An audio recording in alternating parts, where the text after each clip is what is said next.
Bwana, kuna video ambayo inatembea sana mtandaoni ikimuonyesha rapper kutoka nchini Marekani, Boss Borders, ambaye ameshambuliwa na risasi. Sasa ile video wengi wakawa wanatamani kuona kwamba ni nini ambacho kinaendelea, wengi wanatamani kusikia kwa kusoma ama kwa kusimuliwa. Kiachana na tukio ambalo tunaliona huko mitandaoni. Unaambiwa bwana, rapper wa Marekani Boss Borders ana historia ndefu ya matukio ya risasi kwenye show zake.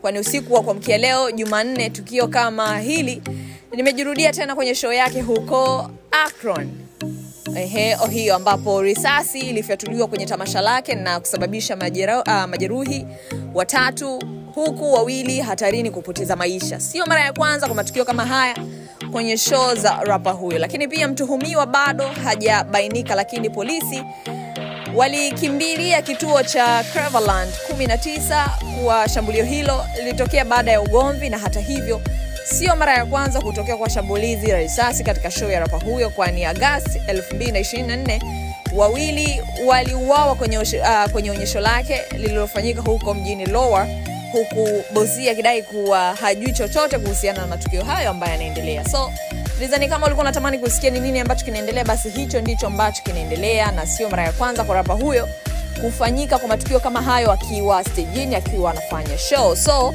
kunawezekana kuna kitu kinaendelea, lakini pia yeye mwenyewe amekanusha akisema hajui chochote kuhusiana na kile ambacho kinaendelea.